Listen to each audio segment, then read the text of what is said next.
स्वामी विवेकानंद और लोहे की छड़ की घटना।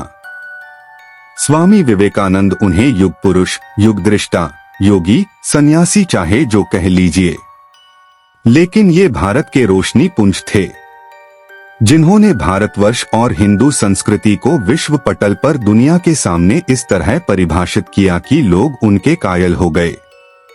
लेकिन क्या आप जानते हैं, जीवन में बुद्धिमानी के साथ बुद्धि का सही प्रयोग किसी को भी स्वामी विवेकानंद बना सकता है।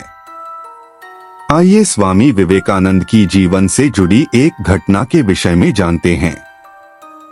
स्वामी विवेकानंद का जीवन वैसे तो अनेक प्रेरणादायक घटनाओं से भरा हुआ था। उनमें से एक बहुत प्रसिद्ध घटना उनके आत्मविश्वास और मानसिक शक्ति को दर्शाती है।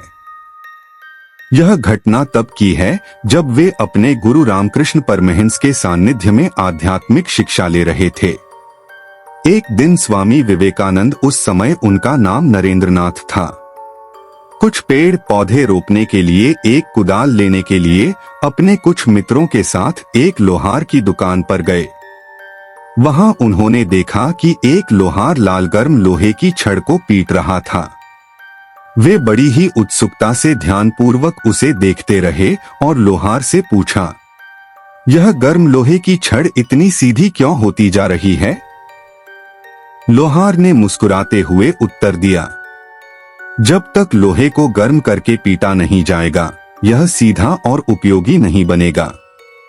अगर ठंडा हो जाए तो इसे मोड़ना मुश्किल हो जाएगा। बुद्धिमान नरेंद्र इस उत्तर को सुनकर गहरी सोच में पड़ गए। उन्होंने महसूस किया कि यह सच्चाई सिर्फ लोहे के बारे में नहीं है, बल्कि मनुष्य के जीवन की भी यह सच्चाई है। जब वे लौटकर अपने गुरु रामकृष्ण परमहंस के पास गए और पूरी घटना सुनाई, गुरुजी मुस्कुराए और बोले, मनुष्य भी ठीक वैसा ही होता है।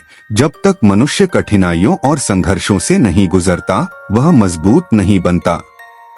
संघर्ष ही आत्मा को तपाकर महान बनाता है। स्वामी विवेकानंद समझ गए कि जीवन में संघर्ष और कठिनाइयों का सामना किए बिना हम न तो मजबूत ही हो पाते हैं और न ही हमारा व्यक्तित्व ही निखर पाता है।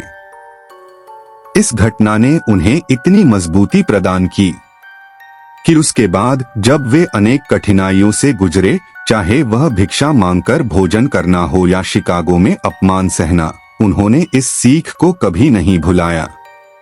यही उन्होंने लोगों को संघर्ष का महत्व बताते हुए कहा कि संघर्ष करो, क्योंकि बिना कठिनाइयों के सफलता नहीं मिलती। जीवन में आने वाली समस्याएं हमें कमजोर नहीं, बल्कि और अधिक मजबूत बनाती हैं। जब तक हम अपने जीवन की कठिनाइयों का सामना नहीं करेंगे, तब तक हम सफल नहीं हो सकते। आग में तपकर ही सोना खरा होता है।